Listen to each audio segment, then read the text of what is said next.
દુનિયામાં અમેરિકાના વર્ચસ્વને સતત પડકાર મળી રહ્યો છે। ભલે અમેરિકાના રાષ્ટ્રપતિ અનેકો યુદ્ધ રોકાવાનો શ્રેય લઈ રહ્યા હોય, પરંતુ વાસ્તવિકતા એ છે કે ન તો યુક્રેન રશિયા યુદ્ધ તેઓ અટકાવી શક્યા છે, ન ઇઝરાયલ હમાસ વચ્ચેનો તણાવ તેઓ ઓછો કરી શક્યા છે। અધૂરામાં પૂરું ઈરાન પણ અમેરિકાની એક વાત સાંભળવા તૈયાર નથી। આ તમામ પરિસ્થિતિઓ અને બદલાતા આંતરરાષ્ટ્રીય સમીકરણો વચ્ચે એશિયાના બે મોટા ખેલાડીઓ ભારત અને ચીન સાથે આવવા તૈયાર છે। જી હા, મંગળવારે બંને દેશોએ પોતાના સંબંધોને સ્થિર અને સકારાત્મક દિશામાં આગળ વધારવાનો સંકેત આપ્યો।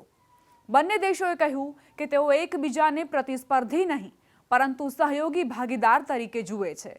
આ નિવેદન નવી દિલ્હીમાં થયેલી ભારત ચીન વ્યૂહાત્મક વાટાઘાટ પછી સામે આવ્યું।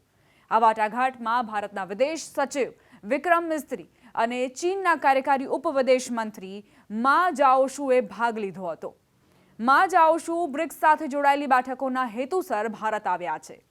ચીનના વિદેશ મંત્રાલય તરફથી કહેવામાં આવ્યું છે કે બંને પક્ષો વચ્ચે આંતરરાષ્ટ્રીય અને પ્રાદેશિક પરિસ્થિતિ, ઘરેલું અને વિદેશ નીતિ તેમજ દ્વિપક્ષીય સંબંધો પર મૈત્રીપૂર્ણ, સ્પષ્ટ અને ઊંડી ચર્ચા થઈ।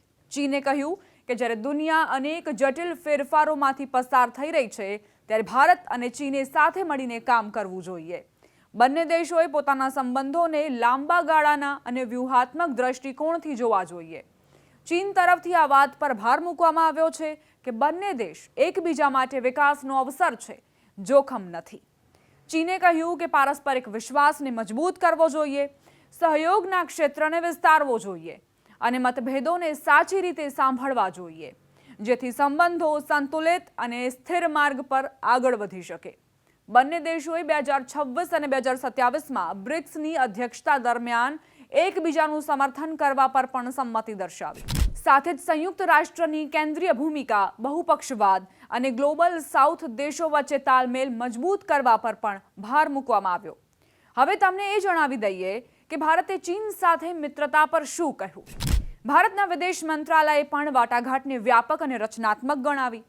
મંત્રાલય અનુસાર ચર્ચામાં દ્વિપક્ષીય, પ્રાદેશિક અને વૈશ્વિક મુદ્દાઓ પર વાત થઈ, ખાસ કરીને એ વાત પર કે બંને દેશ પોતાના સંબંધોને કેવી રીતે સ્થિર અને મજબૂત બનાવી શકે। ભારતે સ્પષ્ટ કર્યું કે સીમા વિસ્તારોમાં શાંતિ અને સ્થિરતા બંને દેશોના સંબંધોની પ્રગતિ માટે અત્યંત જરૂરી છે। વાસ્તવિક નિયંત્રણ રેખા એટલે કે લાઇન ઓફ એક્ચ્યુઅલ કંટ્રોલ પર શાંતિ જાળવવાને સંબંધોનો આધાર ગણવામાં આવ્યો।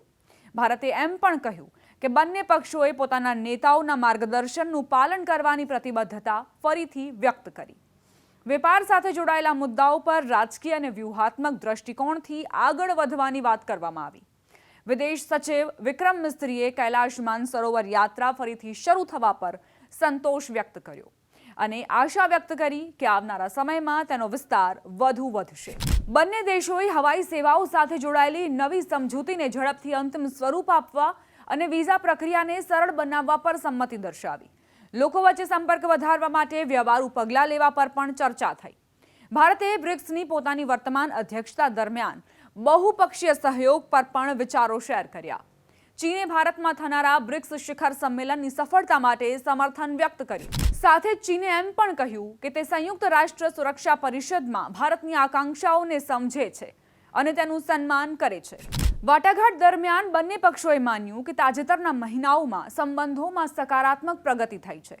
વર્ષ 2020માં પૂર્વીય લદ્દાખમાં સૈન્ય ગતિરોધ પછી સંબંધોમાં તણાવ રહ્યો હતો, પરંતુ તાજેતરની ઉચ્ચ સ્તરીય બેઠકો પછી સ્થિતિમાં ધીમે ધીમે સુધારો થઈ રહ્યો છે।